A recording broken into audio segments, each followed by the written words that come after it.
Monday, Tuesday, Gronk Day. I can't believe it's Wednesday. I really can't for my little farmhouse here in the middle of the country. The four-time Super Bowl champion, Gronkster, one-day Patriot, was there, watched his former team where he won 3 of his 4 Super Bowl rings, win against the Jets in an AFC East bout. And now are they going to win the Super Bowl? Are they back? Chiefs fans are hiding under their tables. Like, this cannot be pulling their hair out. Is it disrespectful that New England is somehow 11th in Super Bowl odds right now? I've had a coffee, another coffee, and a tea. Let's do this thing.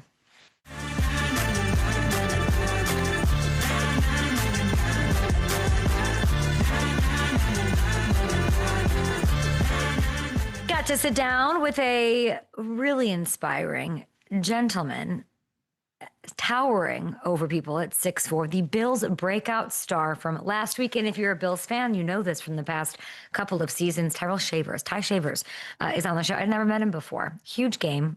So fun to root for, easy to root for, making big plays left and right. The Pope, the Chicago Pope, seems to love him. He's got his jersey. So we'll get into all of these storylines, the vibe with Josh Allen, what it means. And I think Hamilton, probably most interesting is, or like what people wanted to hear the most, was probably, what's the vibe with Keon Coleman? Ty's older. Ty knows what's going on. He's also getting an opportunity with Keon sort of making the decisions he's making, or whatever's going on there. I don't know, but he takes us in that a little bit. Yeah, and they're super close. He lets us into their relationship a little bit and what Keon is taking from the benching and what's been going on. We've got that coming up. We're trying to book like Heisman hopefuls on the show. We've got a lot going on. I believe Kevin Durant may be appearing still this week, all before Thanksgiving. Like, there's a lot going on. We want to get into what we always get into. We turn the page. Let's take a look at the slate of action, shall we? And let's do this. Hamilton, where do you want to start? Let's do it. I'll start with tomorrow night. That Bills-Texans game is a huge one. The Texans have worked their way back into the playoff race a little bit. CJ Stroud is going to be out with a concussion in that one, but the Bills 5.5-point favorites. And I'm sure we'll do a little prop-a-shot a little later in the show. I missed last week's, but I'll try to stir up some more shit for you. I'm sure you will. We've also got the Colts at Chiefs. KC 3.5-point faves at home. That's interesting. Indy 8-2 coming off a bye. Chiefs the favorite. Okay. And we've got a huge one on Sunday night. Bucs at Rams. Oh, these are always fun. Tampa's lost back-to-backs. Ugh. Are we out on Tampa? This is the real, I'm going to say this is their last chance to win me over, to keep me on that pirate ship of theirs for the regular season. LA 6.5-point faves in this one. That's going to be a really tough task for Tampa Company, but I believe in them. Before we fully turn the page to the week that will be, which is week 12, which is absolutely insane, we always like to put a little bow on Gronk Day before we bring him on with underreactions, things that maybe flew under the radar or just like carryover, leftovers where we didn't get to chew on for the first 2 days of the week in reaction to all the action of week 11. And I do want to start with those. Kansas City Chiefs. Did we talk about them this week? Yes. The crash outs over them? Yes. They're appropriate. I am totally fine with that. Maybe it's too tough of a road this year. Maybe they don't. Maybe they make a wild card. We don't know yet, and I wouldn't rule them out. But I will not. You can like have all your takes on all those different things. What I would like to not see, what I would like to not allow, is the eulogizing of the dynasty. That you sound, I want to help you. You cannot wear a coat all you want, guys, but you can't walk out your door and start about your day talking about how the Chiefs dynasty is over. You will look stupid. I'm trying to help you. We have some sort of human sick desire and tendency where everyone wants to be the first to call for the end of something great instead of enjoying it and being where your feet are, which is the point of why we're all on this earth. But I do want to make this very clear. The Chiefs missing the playoffs, let's say they do, hypothetically, that's very different from the dynasty being over. Two different things. And honestly, have we all lost a little perspective on what happened during the great dynasty that was the one that we witnessed before the Chiefs won? Let's do a little history lesson, shall we? Dost thou not remember The 2002 Patriots missing the playoffs. Shock, horror, sky is falling. 2010 and 2011 Patriots, they went one and done, didn't they? Dun, dun, dun. The 10-year gap in between Super Bowl wins. Do y'all just forget about these things? Men in Black, Neuralizer 5000 yourselves, like forgetting that these things have happened and there was still a said dynasty. The sad Brady memes. Now, and this isn't to compare to that. Kansas City still has 3 more Lombardis to go if they want to join that same conversation as the Chiefs. I hear you, Patriots fans, listening to this, right? You're thinking it's nonsense. I understand that. I'm just bringing up the fact that there's like revisionist history that's happened is absolutely insane. It was not just Tom Brady, PSA plays, enter Brady, win Super Bowl. We don't remember the lack of smooth sailing the whole way? We went back yesterday and we found articles spanning 8 years. 8 years telling us that their dynasty was over. Sky is falling. Look, people looking stupid. I don't want you to look stupid. Okay?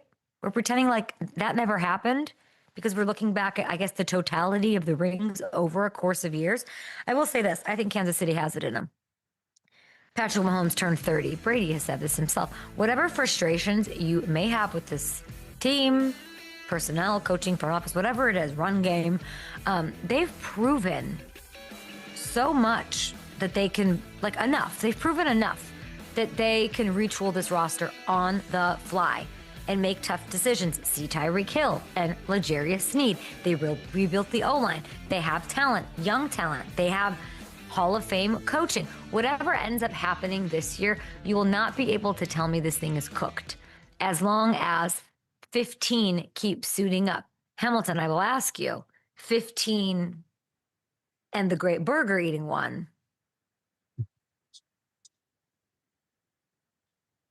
Now you have a different story. Travis, we're expecting Travis to leave. That is something that, like, if you're a Kansas City fan, NFL, we've come to terms with that portion of the program as well as he's playing. At some point, he's going to depart. Yeah. You know, Patrick is your 10-year plan. Hello, Kat.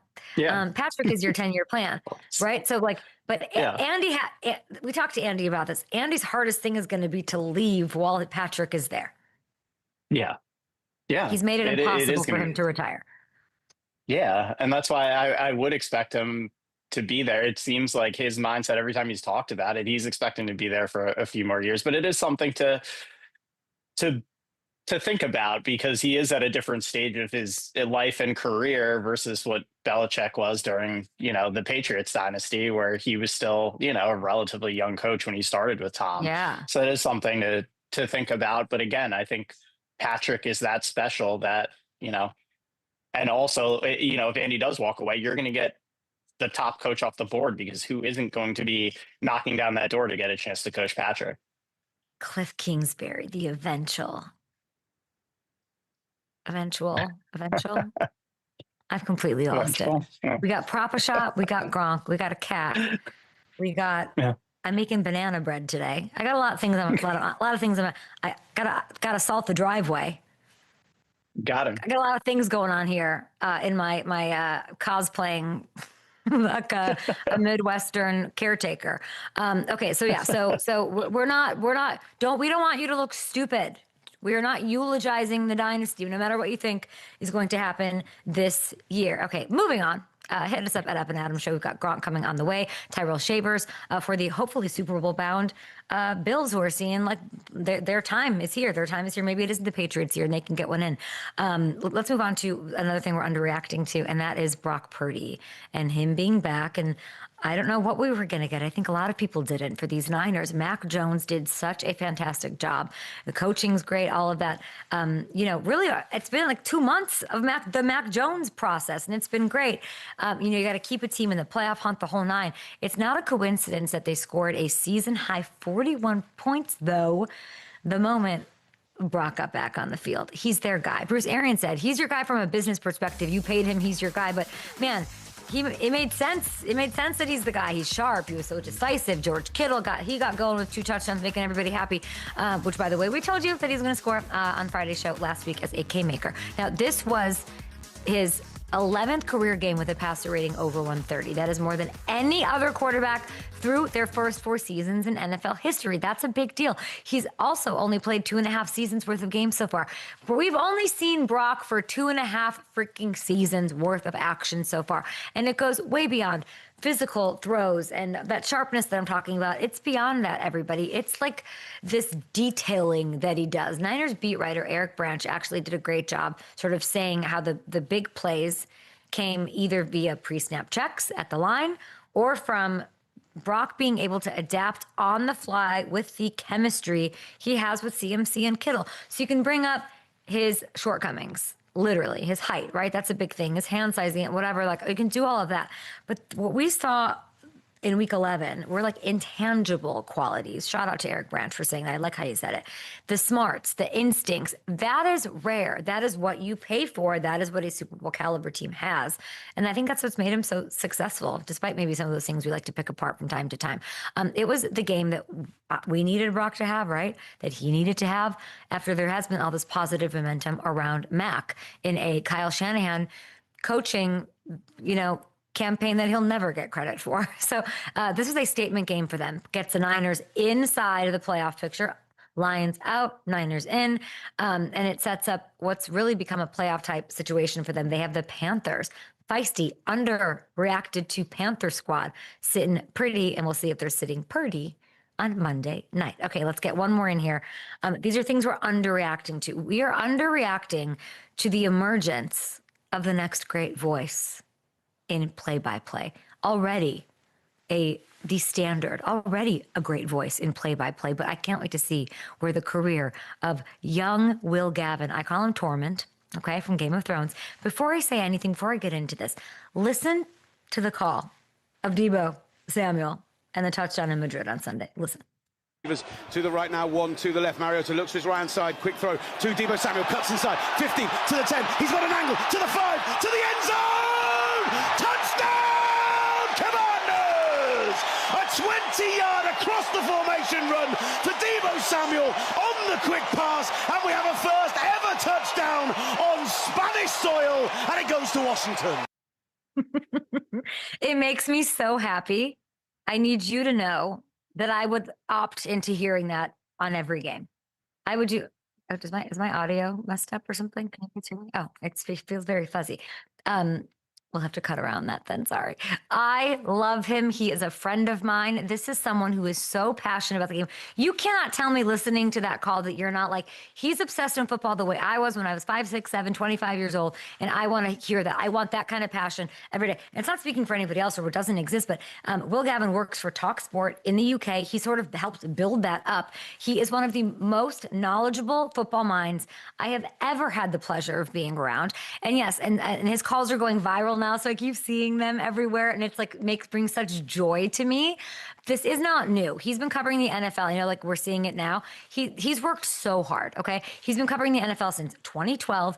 Imagine like you having the love that you're hearing and seeing from this man, and you're going to Denifield School in Reading, surrounded by soccer fans, and these NFL games are at these ungodly hours where you're literally changing your life to love this thing called the NFL. To put in that kind of grind is a little special, and I love this for him. And I'm very sad that the international slate is over for 2025. I need more Will Gavin in my life. I need more of that remembering of passion and why we love it. It's so fun. So, CBS, Fox, Westwood One, ESPN, Netflix, YouTube, whoever it is, please make a call to the UK and scoop him up. Bring him here. He probably doesn't want to come here. I think he's probably got a great life. I'm speaking for him. I haven't talked to him. Play-by-play does not get any better than what Will has been giving us. So shout out to him. Love it. Okay, we'll be back after this. Gronk is on the show. We're going to talk. Some people at Fox. Call him up. Maybe give him a couple reps. That was an incredible call. Well, Gavin, where are you? Well, Gavin. We've got Gronk on that. Ham, do you have the other call? The Jonathan Taylor one. I don't think they have it ready in the control room, but I'm sure we can get it. There was one from the week what was the first one that went viral? It wasn't. I think it was the Jonathan Taylor touchdown. I don't think Or so. was I it? promise. I swear Okay. there was one before. Because I've noticed these things. Like I remember when it happened, I was like, "Oh, we hit a home run. That's so fun that it's like everywhere." And now it's like this was the Yeah. third iteration. But he's awesome. I like that Yeah, he's we're the best. moving you here. Yeah. It's time. Oh. Um. Yeah. Anyway, what else can I tell you about what's going on? I think we have KD on the show. I've got to make this banana exciting. bread. These bananas have been staring at me all week. They're just the perfect Have you ever amount of made banana right. bread before? Yeah. Yes. Yeah. I got all sorts of Packers gear. Yeah, I'm testing out a new one. Usually I'm like a Nestle Toll House, like from 19. We're gonna go organics. Oh, those are fancy. Yeah, like Okay. it's such a bummer. They don't care. It is so hard to like the things that I like an impressive meal or like, Mhm. and they don't care. Like they just like, I got so excited. I found like Minecraft fruit snacks. Mhm. I was like, this is going to be a hit. They Didn't care. They don't care.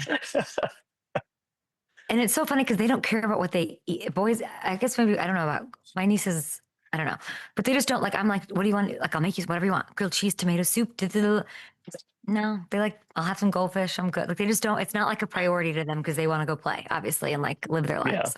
Anyway. So I like of course, you know me, like I do all these things to get them like the very bit, like, here's your Wagyu, whatever. But I don't really, but you know what I'm saying? And it's like they could not care less, which is a great thing. I feel like you have done that before, though. Yeah, literally. I know. Or just like, let me explain to you what this is. And like, yeah. Yeah. I did go upstairs. There's a lizard in this house. And I went up to turn the lights off because the boys always leave the lights on. And I could not, I did not see that lizard in the lizard home. But I'm just not my monkey, not my circus. I'm here. Until it shows up on your shoulder during this Gronk interview. That's fine. And then I will fulfill my role as the woman from Parent Trap. The New England Patriots select Rob Gronkowski.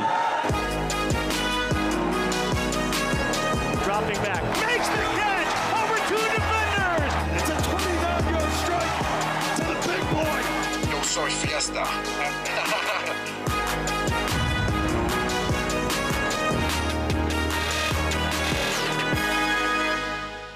You were a Patriot for like 5 seconds, but we're keeping it going. 4-time Super Bowl champion, future Hall of Famer. You have been everywhere, but we see you, of course, on Sundays as the studio analyst for Fox NFL Sunday. Gronk, insane week. What was the one thing that stuck out most? Yes, it was an insane week, Kay. And the one thing that truly stuck out the most and that was the most memorable and impacted me the most is that I got to do a Make-A-Wish, throughout the whole entire day on Thursday at the game.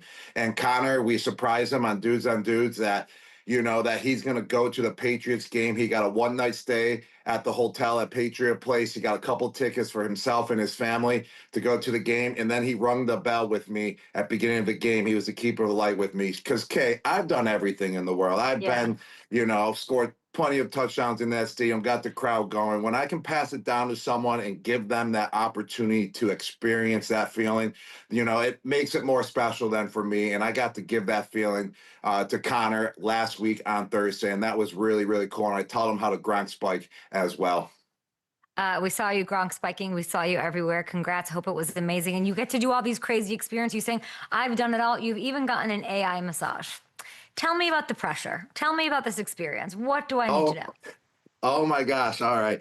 So actually, this is a company that Tom Brady is involved with because Tom actually created the whole TB12 system. So he introduced me to Escape, AI massages. So I was in New York City where they're located and I was like, I got to come in. I got to try this. Like, I still don't believe that it's going to be something, that it's going to work. Like, how can Yeah. it possibly be like a robot massaging me type thing? And I got there, and let me tell you, the technology is superb. It is amazing, Kay. It is top of the line. And so far, right now, they're only on, stage one. They said they're in the first inning, and there's 9 more innings to go. And it was legit. The pressure was pretty deep. You only get to lay on your stomach. You don't flip yet, and it gets you from your traps all the way down to your calves. And for what you're going into and thinking about it, it definitely surpasses your expectations. And Really? it's legit. It's legit. I want one. I'm going to get one day, and it relaxes you as well. I mean, you got to try it out big time. And then nobody's asking you for an autograph after. Like the machine is just like, all right, they don't know what's going on. Or maybe they will, and they'll take over and kill us all. Either way, happy that Tom Brady really needed another thing. I'm so glad that he found something to pour his energy into. Actually, this one, the cloning one threw me off last week when you brought that up, Kay. I did not know that he was involved in that and part of that. But when I heard he was involved in this one, like this brings a lot to the table. I mean, everyone can use a massage at any time, and there's not a lot of people available to give out massages, and it's a lot of work for a human to do. So if they can get this technology down to a science, and they already have, like it's legit. Like I'm talking like pretty solid. It's just going to get better. And when it just keeps getting better, it's going to be great for people to have and be able to use. I was actually interviewing, it'll be on the show. I interviewed Josh Hines Allen of the Jags, all-time sack leader now. And he was, while we were doing our interview, he was getting a massage. He couldn't tell he was doing, it's obviously like a huge part of you guys, your life. I just thought that was a little wild. Everything's moving a little fast in that direction. I don't know about all that, but I'm happy that you guys are on top of it. Who do you think's is he coming for your commercial crown, Tom? Like, he might be in more stuff than you, and that's hard to do. Wait, like, commercial wise, I haven't seen Tom in a commercial this whole year. So can you bring that's because you're on TV during the date? games. Yes. I haven't seen him in any. I mean, I see him in the booth on the Fox, station. Oh, he's got like a ninja America's air fryer Game that of you the would Week. dream of. All right, but that's not a commercial. I saw the ninja air fryer thing. That was pretty cool. But that wasn't a commercial on air, was it? On TV? All right. Well, I didn't see that. Coming. But he's coming for me, but he still can't touch me. Because actually, Kay, talking about it, here we go, because we're always talking about what I'm doing that day. Last week, I got to go into the press conference. And by the way, Kay, I like coming on your show before I have to go do something because it warms me up. It's the first thing that I do, throughout the day, and it gets my brain going. So thank you for bringing me on your show. I feel like Gronk, I watched that day happen, and I was like, did I give him like media prep? Because you were ready for, are you going to play Gronk spike this? You were so ready for everything. It was great. Yes, I really was. But now you're going to get me ready again because, like you said, Tom is catching up to me with commercials. So same with Shaq. It's always a competitive, advantage between Shaq and I. We're always competing. But I got a commercial I'm going to right from here, right after this show. My pickup time is actually 1 minute after I hang up this phone call.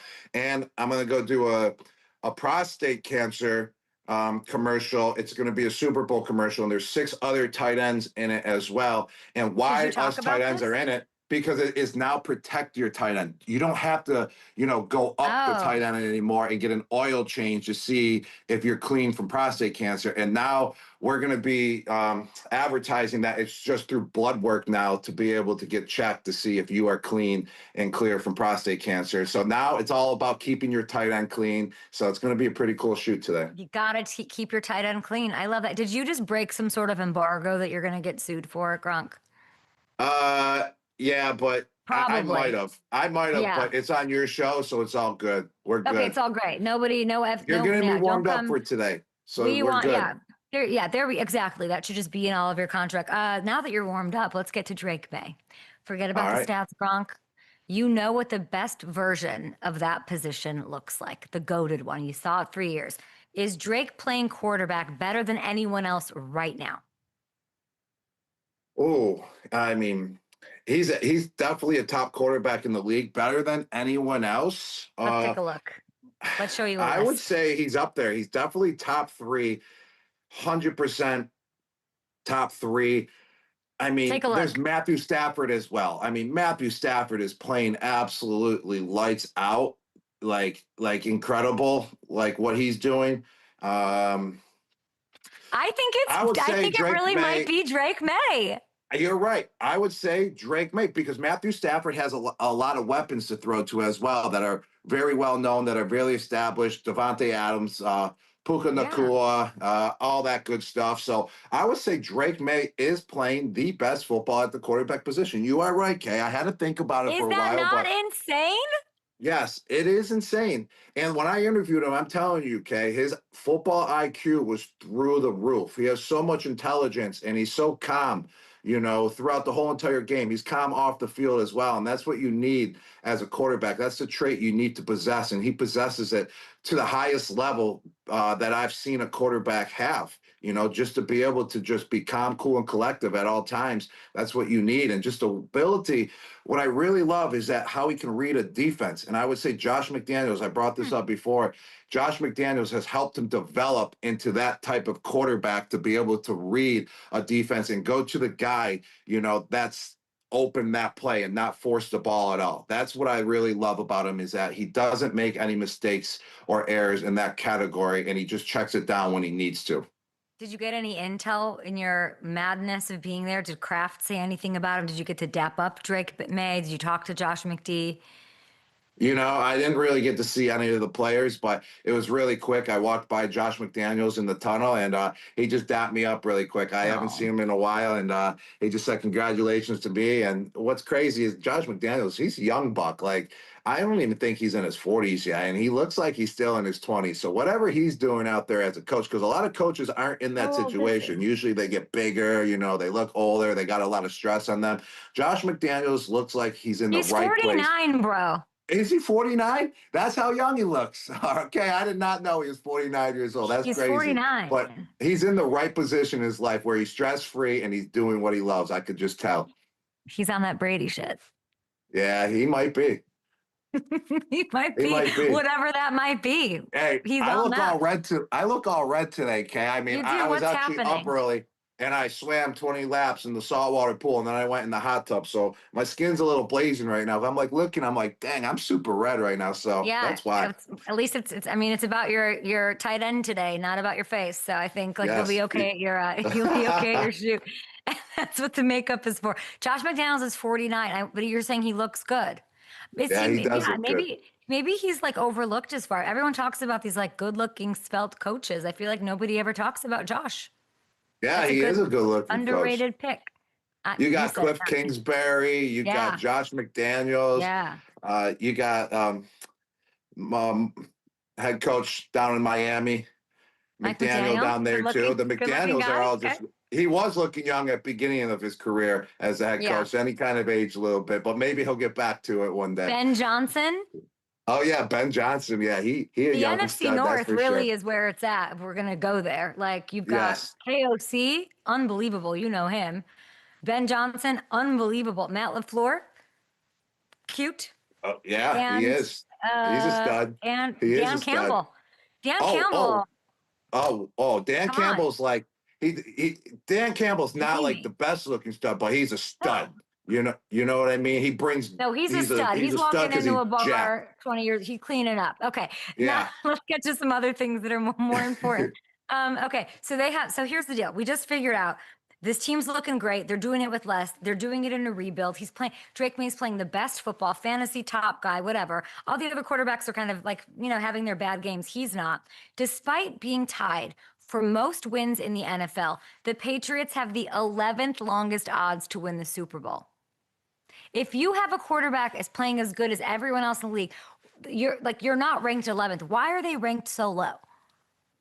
I would just say due to their strength of schedule, Kay. The strength of schedule is crucial when ranking teams, when deciding, where they're placed with, who they went against, what type of team they went against, and that is what's going against them. And I actually looked at their schedule, and I actually never seen an easier schedule ever in my playing days in the NFL.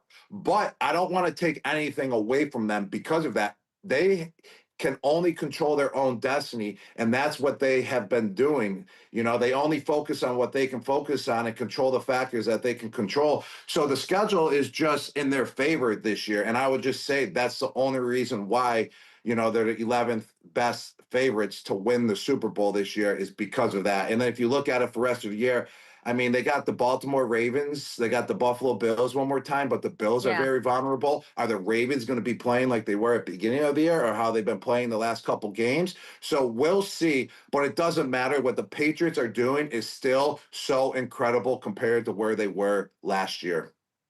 I like them to win the Super Bowl right now on FanDuel Sportsbook because of where you can get them. I think it's crazy. We're talking about their strength. Maybe that their schedule plays into it, but they've beaten every one of those teams so convincingly. And they've beaten the good teams that they've played as well. And then you start thinking winning 8 games straight on any team against anybody is crazy and hard to do. So I'm trying to think of like what would hold them back from winning a Super Bowl with this AFC. I mean, the Chiefs might miss the playoffs. I don't know about like if they take care of the Bills again. They've already shown that they can do that. They're even better and more balanced, and their run game's working better now. Like, it has to be the experience factor, right? Is that the only thing that's keeping them from winning a Super Bowl? Yeah, the experience factor as well. I mean, they got a young team, a team that really hasn't, gone deep into the playoffs before. A lot of guys, there's a couple guys like Stephon Diggs on the team that have been to the playoffs. But also, I would say they haven't really faced a defense that is just super studly. I mean, it's a defensive league this year, Kay. I mean, I feel like the team that wins a Super Bowl is going to be the most dominant defensive team out there. And that's where you got the Philadelphia Eagles that come into play. And any good offense that has faced the Eagles has been absolutely shut down. And my favorite team is the Los Angeles Rams. Why? Because they got a studly defense, but also they're the only team out there with a studly defense, but also a very powerful offense, and Matthew Stafford leading the way with experience. And then the Denver Broncos, unbelievable defense, but can they get it done with their offense? It's been iffy. And that's why I really like the Rams, because they're the full package. So when the Patriots face a team like the Rams, the Philadelphia Eagles, or the Denver Broncos defense,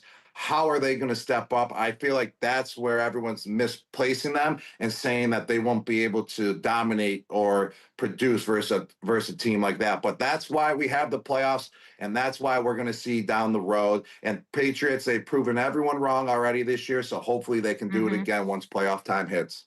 They beat the Bills and the Bucs. I think there's a narrative they're rebuilding. They weren't expected to be here, so they can't do it. And that's why I'm rooting for them to go and like disrupt. I would love to see them up against the Broncos. I'd love to see Josh McDaniels, former Broncos head coach, where it didn't go so hot for him, getting to face that squad again and like let his offense do his thing against the best of the best. Pretty fun. Okay, let's get back to these odds here. Eagles and Rams, they're the faves, my friend, not just in the NFC, but to win the Super Bowl. Eagles and Rams. Rams are your team.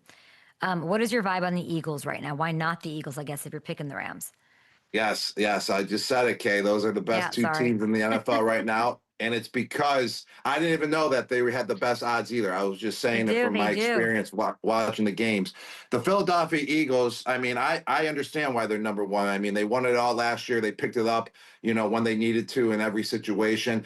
The thing is can their offense come through when they need to come through in certain situations down the road in the season versus teams that are legitimate contenders as well? Yes, they did it last year. Their offense is so iffy this year. I mean, what happened? They got A.J. Brown, Saquon Barkley. They were so dominant last year, Devontae Adams, and it's kind of like they just got ghosted throughout this whole entire year, but their defense is just so good. I mean, shutting the Detroit Lions down in like the team that averages over 30 points and then, holding them to 9 or 10 points and having them not complete a fourth down or basically a third down either. I mean, it's just incredible. But can they come through on the offensive side of the ball? And that's why I love the Rams, because they have proven that they can come through on the offensive side of the ball this year. We are going to take a short break. Gronk is firing on all cylinders, saltwater pools, and all. We'll be back. We're going to talk through the break because I have to show you something. We'll be back. All right. This is why you guys should subscribe to the YouTube. Okay, so we've got these offensive linemen, Gronk. They're flopping their way around. I don't know if you've seen any of this. Personal fouls this week for 2 O-linemen. One of them worked. Maybe Harrison, want to get in here and kind of tell us what's going on with these? I mean, that's pretty bad. Yeah. Yes. Well, Okay, he actually didn't even need to flop. I think he was just trying to sell it even more because that's a vicious punch by number 51. No matter what, that's a personal foul and 15-yard penalty. I mean, the flop was unnecessary, but I like it. You got to sell it. Whenever you have a chance to do it, you got to be able to go out there and take advantage of the opportunity. Hold on, this one's so good. Oh, my gosh. Oh, man. Harrison, that would be you on a flag football team. That's Bradley Bozeman of the Chargers up against Josh Allen of the Jaguars. Yeah, Bradley Bozeman. This dude will never be in a prostate cancer commercial. Not with those are the worst acting skills I've ever seen. Yes, it was pretty terrible. It was like okay, so you don't think? Yeah, I want to ask you this. He was in motion, like I'm going to sell it, and then he was like, "It's so terrible, I'm just going to stop right now." I like that you're about to. I feel like we're seeing them more, and there's different camera angles and all of that. Who was the best flopper of your generation? Oh, I mean, I don't really remember anyone like truly flopping like that. Like, name a couple players, and then maybe it'll bounce back in my memory. Harrison, I have no idea who would be floppable. It was a bad question by me because I don't know the answer. Ham? Yes, no one really flopped. Nobody was flopping back then. Yeah. Because I was thinking about it too. I feel like we see it a little bit more from quarterbacks because there are more mobile quarterbacks in the league right now. Like, we've seen it with like Josh Allen and Mahomes get accused of it on some of those Brady scrambles never to the flopped. sideline. Tom Brady didn't flop, but he knew when to go down before he kind of got hit. So it wasn't like flopping, but it was like a mix between like faking getting tackled and flopping. Yeah, like I feel like Peyton was good at that too. Yeah. He's the goat of that. Okay, we'll come back with Prop a Shot. Ham, go ahead and take us out. Bring us out in 30. This is where you usually get some water there. Big guy. I got my recovery drink here today. I already drank it all. Okay. Okay, cool. That's a good question. Who did flop? I guess nobody. It's new. Yeah, it really wasn't anyone.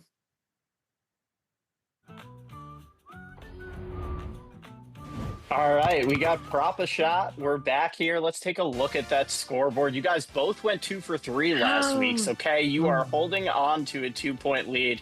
Gronk, I was thinking about giving you some extra points until that flopping comment. So you're going to stay 2 points behind right now.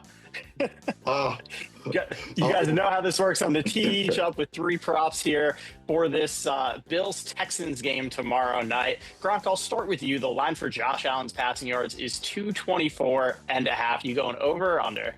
Well, before I pick Harrison, I just want to say that your beard is looking so good today, man. Like it's like you trimmed it this morning. Your stash goes well with it, man. You're looking fly. But all right, back to the game. What is it? Josh Allen over 224.5 passing. I think he's going to go under. No explanation. Your turn. Needed. The line for under. The line for James Cook's rushing yards set at 73.5. Does he go over or under that? I think you look terrible. I think you need to get a good night's sleep. And That's I think points.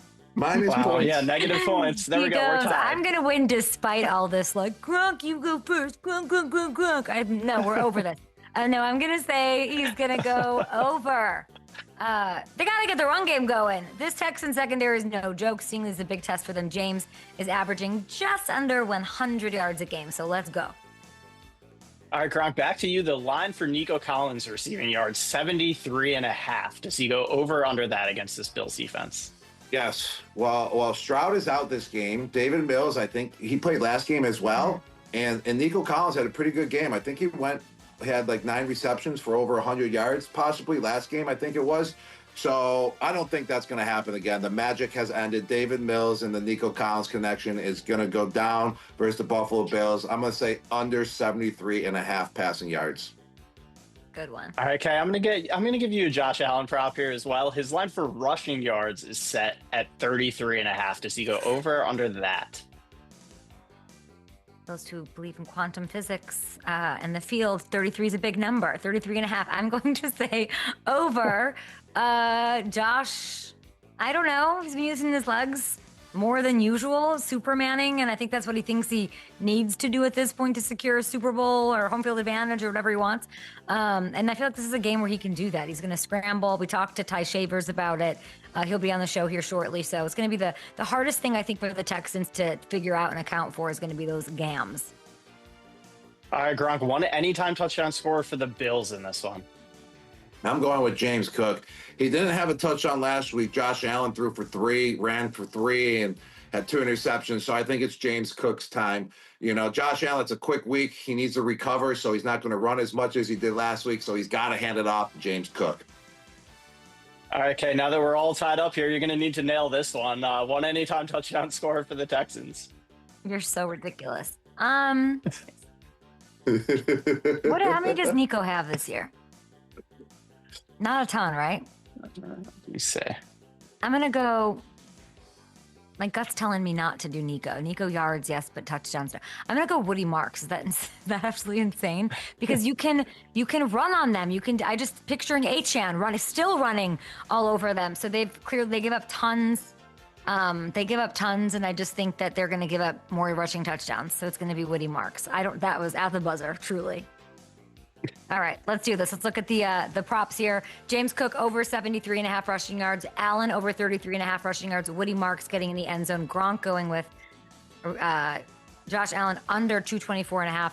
Nico under, and a James Cook anytime touchdown as well. Those are our props, guys. You can play along with me, him, mix and match, do whatever you want. FanDuel Sportsbook has another $2 million Thursday touchdown jackpot happening for this game tomorrow. All you have to do is pick an anytime touchdown score. This will be a good one.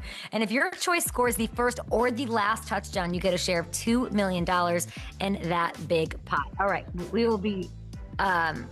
Richard, what are you saying? Sorry. Oh, Gronk, before you go, we want to ask you about Shador.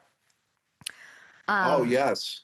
A little bit. Yes, I'm excited. I've been waiting for Shador Sanders to have his opportunity in the NFL. I mean, last week was a disaster. What do you go? 4 for 16 for like 40 yards. But I mean, it was already a disaster of a game. Now he's got a week to prepare. He has a week to, get the knowledge of the playbook of the plays that they're going to run and design for him as well. Because he's a quarterback where you got to design plays for him because he's got that type of talent. He can run the ball as well because he's got that athleticism. So this is the week that we can judge his performance, so I'm excited for it. The NFL fans, I'm sure Shador Sanders fans is excited for it. So this is going to be good for the NFL, and it's good for the Browns right now because they need some excitement around them, and Shador is going to bring it, that's for sure.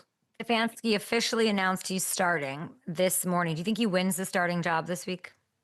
Who they got? The rest who of the they season? Face? They got the facing? Ravens. No, sorry, that was last week. They've got who did they start? I don't know. It should be on here. Raiders.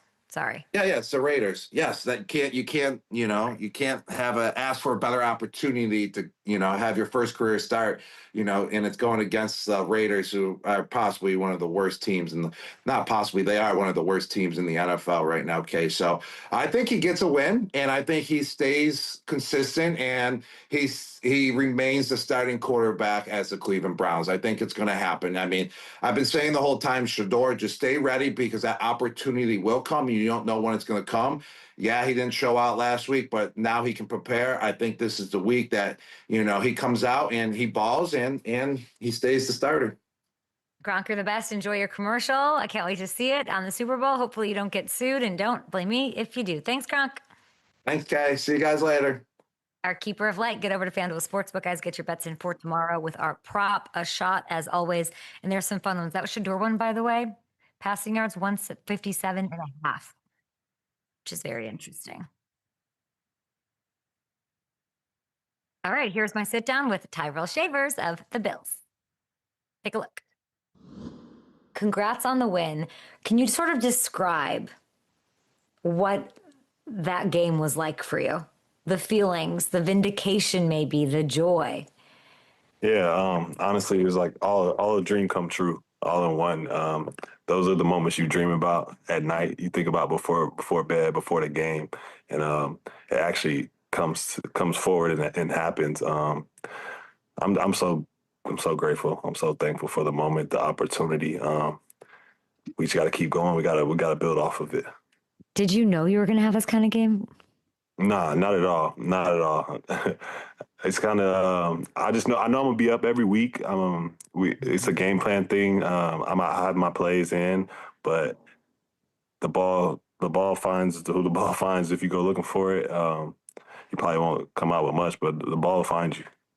Well, you saw your guy, Josh Allen, take off. I saw your, like, the second he goes into scramble mode, you're like, here we go. I saw that on that 43-yard touchdown. What is going through your mind when he takes off? Get open. Find a way to get open. It's a second play in our offense, and one of the best plays in our offense is scramble mode. Josh is the best in the NFL when it happens. So I just as soon as I saw him go right, I went up the field, and he some way somehow came back across to the way to the left side of the field, and he found me. We locked eyes, and I was like, oh, he's about to let it go. Yeah. You can tell, like, right? It's like in concert, this like sort of madness that happens outside of it being effective, which it clearly was, and you got this touchdown. How freaking fun is that? Like, how fun is it to play with Josh? It's amazing. Outside of him being the best quarterback in the world, he's an even better person. He laughs all day, jokes around all day, plays around. He makes sure everybody's around him is good. They know what they're doing on the field, but he makes sure guys are having fun off the field too. I like that it seems like he made it a point as a leader to walk off the field with you. He was showering you with compliments in the post-game presser, which I loved. What does that mean to you personally to have your quarterback give you that kind of love in public? It means everything. These are the moments I've worked my whole life for, to be here in this situation, take advantage of the opportunities given. So whenever I'm given credit, I take it all in. It's a blessing. I love the comments. I'm grateful for the comments from my teammates and the best quarterback ever. And you do the little things. You're out there blocking your ass off. The Bills fans know it. They're a super smart fan base. They've seen the hard work that you've put in from being undrafted to where you are now in these moments and really showing what you can do. And you have fans all over the place. Did you give your jersey to the Pope? I didn't. So many people sent me that, and we were in meetings, and my phone just started blowing up. Like, I'm feeling it. I'm like, well, what's going on right now? My phone's just vibrating. And then they sent it. I look at the picture. I'm like, whoa, that's crazy. But yeah, and now I'm here, and I just had a good game, so we gotta keep it going. Listen, I don't know. Like, I know that they're saying it's because he's the 14th, blah blah blah, whatever, respectfully. But I can't find a picture of the back of that jersey. I don't know that that's personalized for Leo. Yeah, I think that might just be a Shavers uni. Yeah. I really don't. How cool is this, like, having this moment, and then, like, obviously you're a new dad, 5-month-old Avery can't quite understand it, but she'll get to YouTube, she'll get to know the lore as it keeps going and continuing. How has being a dad sort of changed your approach to your football? It makes me hone in more on the details than I already were. It gives me another drive. Obviously, It gives me more energy to be a dad and just go out there and perform for her, so I can provide for her. She's the greatest thing to ever happen to me. Her smile when I walk in the door every day after practice, her energy, she lights up every time she sees me, and it gives me that same feeling. You're going to make me cry. Look at you. You lead the NFL in a statistic this week. Do you know what that is? Nah, talk to me. What's your guess? Yards per catch. Yards of separation. Mm. You averaged 6 yards of separation on 15 routes against Tampa. That's first in the league. So how does being able to separate like that affect, obviously, the trust that your quarterback has in you? Like, how do you do that? Yeah, it just, like you said, it gives the quarterback trust to throw you the ball. You know, there's space. It makes the pitcher a lot more clear for him to be able to put the ball where he needs to and give you the opportunity. When I say you do the little things, the hard work things, some call it dirty work, some call it whatever, you made the key block that allowed Ty Johnson to finish that 52-yard touchdown. I saw that. My whole staff, we were like looking at it from all the angles we could this morning without you sprinting across the field somehow at 6'4" to get in front of that last defender. I don't think Ty scores there. What does a play like that say about you? It just shows what the type of player and the type of teammate that I am. I'm not just out here for me, out here for my successes. I want everybody to succeed. And at the end of the day, it's all about getting a W, and whatever the team needs for me to do that, I'll do it. What's this background in film production I'm hearing about? Yeah. So I got my undergrad from University of Alabama in creative media. Okay. And it was basically like film production. I learned pre-production. I learned post-production, like making edits. Hold on, now I gotta everything. sit different. I gotta like do my. I'm holding this microphone crazy. Like now I should have had my together. Nah, yeah, but I learned everything. I learned how to script write scripts, to do it all from top to bottom. And I actually had a class where I had to be a news anchor. And it was one of the greatest experiences ever. And you don't really realize how hard it is until you got to do it. It's not that hard. No, it's hard. Reading the teleprompter, it's rolling so fast. I barely read it. I'm bad at the. I kind of do what I want. Okay, start a telecast. What did you like? Welcome to what? What was it like? Try to recreate it for me. All right, this is the Good Morning News Show. Thank you for tuning in. We got a couple updates for you. We got Buffalo Bills on a great week. You're like, let's talk about me. I'm going to take you to this 43-yard highlight. Woo, to the house. See, I already messed up because I said, I pay attention to those things because of like the creative media background. Oh, interesting. I love that. So this is all blowing my mind. If you were to give your football journey a creative media film title, a movie background, cinema, film production, what is the title of your football journey movie? Unstoppable. Just simply because of all the trials and tribulations that I had to go through. Going to 3 different schools, coming to the NFL undrafted, being cut twice. It was just, I still found a way to keep going and have success and make a way to where I am now. Can you tell me how you did it? I know you're going to say hard work. I'm harping on it. But if you were to really say, like, in those times you get cut, how are you getting up off the floor? Like, how do you keep going? It's tough. It's being cut is probably the hardest thing. One of the hardest things that's happened to me. You just gotta think about the things that went wrong, and not more so like what you could have done better, and the things that you actually could control, like what you could have did better to lead you to this point. And then once you figure out those things, then I locked in to, okay, I'm gonna focus on these things more so than the results. If I get better at these things, then once I get better at these, then I'll be here and I'll make the team. So focusing on how to get better and not so the results. What do you think this did for you? If you think of, like, I know you're in the moment, you're on, it's a team when you're focused on that almost entirely, I'm sure, coming off a loss to the Dolphins, having this kind of performance, getting the win. What do you think this did for you? Whether it's like chemistry with your coach, something for yourself, confidence wise, like what did this performance do for you?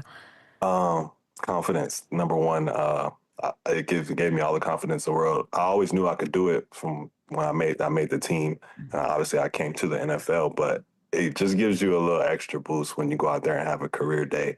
So I just gotta keep stacking it and carry it over. What did Josh have this kind of a game because of the Dolphins game? No, I wouldn't really say that's because of the Dolphins game. Yeah, we lost the Dolphins game. We didn't play well, but uncharacteristically so. Yeah. So I figured maybe you're talking about like these things that go wrong, and then having right. Like, was this performance from Josh like, okay, let's go? Yeah, it was more so like just locking in on things that we didn't do well when we played Miami. We didn't need to turn the page, flip everything. You know, the building wasn't on fire. We just had to fix and fine tune the small things, and that's what we did, and we got the results that we were looking for. You're friends with Keon Coleman. He's got this opportunity to like grow, right? And he's figuring it all out. And you seem like, and I don't know you, but you seem like a great guy to have around, like a great sort of teammate that's been through a lot, that's also like learning as you go. And you guys are friendly, I'm sure, but also competitors. As soon as you heard that Keon Coleman, or that we heard rather, he's not playing, like, okay, now it's my time, I'm going to step up. How do you manage that relationship? Like, is he in your ear, giving you, supporting you? What is that like? I have no idea what that could be like. I'm the big brother. He's the little brother. Yeah. Like, in the family, like I'm the mature one. He's like the little brother that plays around, hits you all the time. Like he sits next to me every day. We mess around with each other. But that's my dog. And he definitely supports me, even though like things aren't going his way. And I think that's just the relationship that we've built over time since he's been here. Even when I wasn't having these results, I was still supporting him the same way. And I think that because I did that, he does the same for me. But that's my brother, for sure. What would you like to tell fans who have frustrations with Keon Coleman. What the one that you know, the one that you see, the one that you know is going to show up for this team. What do you want to say about Keon? I just want to say he's not perfect. He is human at the end of the day. We all are human. Everybody makes mistakes. He's learning from them, and he's young. We got to remember that he's young. And also, I think, just previous situations, going back to the Marshawn Nealon situation, everybody, RIP to him as well. Mental health is real. And everybody's bashing him, talking about him. I'm not saying he's in a bad spot or anything, but also let's just remember that he's human at the same time, and he will learn from these mistakes, and he will bounce back. Ty, that's beautifully said. Absolutely beautiful. So before you maybe send that message or hit the tweet button or whatever, think about the humanity of it. It's what you're saying. For sure, 100%. That's incredibly well said, and you really do sound like a big brother. Do you know who I love on your team? Maxwell Hairston. Joker. What do you mean? Joker. That's his nickname, Joker. Why do you call him that? Have you seen his smile? Yeah. I just think I met him at the draft. Like the Joker. Oh, I met him at the draft. Oh, you think so? Yeah, with the big smile, big white pearly teeth. That's my dog, though. I just loved him, his energy. This is before he's a Bill, and I'm like, oh my gosh, I just can't wait till midseason when the Bills. You'll witness what this is all about, right? And he went up there with his sister, and they were doing all that. I loved this storyline, and he's turning heads now, right? 4 games ago, he makes his debut, 2 picks already. He gets a pick off Mahomes, this Joker. Okay, you go up against him in practice. Tell me about his game. Physical, and he's a little bit smaller guy, but you get up there and you go against him, he's going to be physical with you for sure. He's tenacious, he's aggressive. And obviously one of the fastest DBs in the NFL. He can run with anybody. He has really good technique. Max is going to be a star in this league. I really believe it. I agree. Speaking of physical, tough defense for you this week. Yeah. Stingley patrolling the secondary. How excited are you for that challenge? I'm excited. I love big games. I love big challenges. Best defense in the NFL. Stingley, Lassiter. They have a really good secondary over there. Physical. They're tough technicians. We got our hands full, but we just gotta focus on the things that we can control, and I think we should be good. It is really a pleasure to meet you. You're very easy to root for, which is what I'll be doing. I hope you, and I like Stingley. Love you. Love you. Texans think you might be playoff bound. That's fine, but I hope you go win some routes. Thank you so much.